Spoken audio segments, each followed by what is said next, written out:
there are two levels of catching Laylatul Qadr, and in general, when it comes to seasons of Allah subhanahu wa ta'ala's mercy, when Allah gives us an opportunity, a season or a place where His mercy is more present to us, or there is a greater opportunity, there are two levels of observance. Number one is to witness, al-mushahada, to witness. Number two is al-amal, are the deeds that are present therein. So first and foremost, al-mushahada, to witness something. Secondly, to perform extra deeds, to perform blessed deeds during that time. So I want you to think about everything in our deen that's relegated to a time or a place, and think about how this scheme fits, inshallah ta'ala, for a moment. Observance means, how do I know that I fasted a day of Ramadan? Al-mushahada, I witnessed the day of Ramadan, I did not eat or drink. I witnessed that day of Ramadan, inshallah, ذهب الظمأ وابتلت العروق وثبت الأجر inshallah.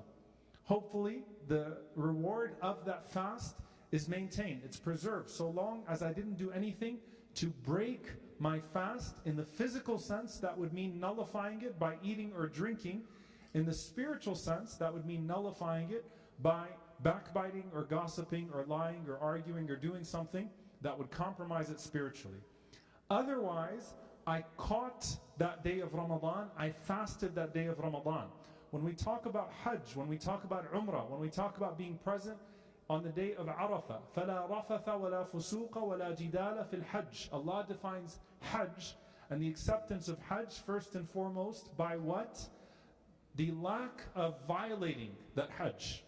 Al-Hajj al-Mabrur, when the Prophet ﷺ talks about an accepted Hajj, you can read any book of hadith, and the word mabrur here, of accepted, refers to not violating the Hajj. Meaning, if you go there and you pass the miqat, you pass the station in your ihram, and you don't violate your ihram, and you perform what needs to be performed, you can consider yourself amongst those who witnessed that day. You witnessed the day of Arafah, you witnessed the Umrah, you witnessed the Hajj. So this is the first level. Ramadan is first and foremost defined by that, and the last 10 nights are first and foremost defined by that.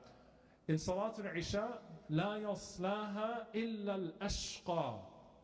No one will reach hellfire except for the one who is deprived. Al-Ashqa. Al-Ashqa, the deprived one, is a person who, even if they are placed in the center of khair, in the center of goodness, they're immersed in it, they will still find a way to miss out on the mercy of Allah subhanahu wa ta'ala. Umar ibn Abdul Aziz rahimahullah said, لَقَدْ خَابَ وَخَسِرْ مَنْ خَرَجَ عَنْ رَحْمَةِ اللَّهِ الَّتِي وَسِعَتْ كُلَّ شَيْءٍ. Indeed, a person has lost and failed when they find themselves excluded from the mercy of Allah, though it encompasses all things. How could you miss out on the mercy of Allah subhanahu wa ta'ala? Al-Ashqa is the person who missed out despite the fact that they were right in the middle of it. They had the opportunity, but they were deprived of that good.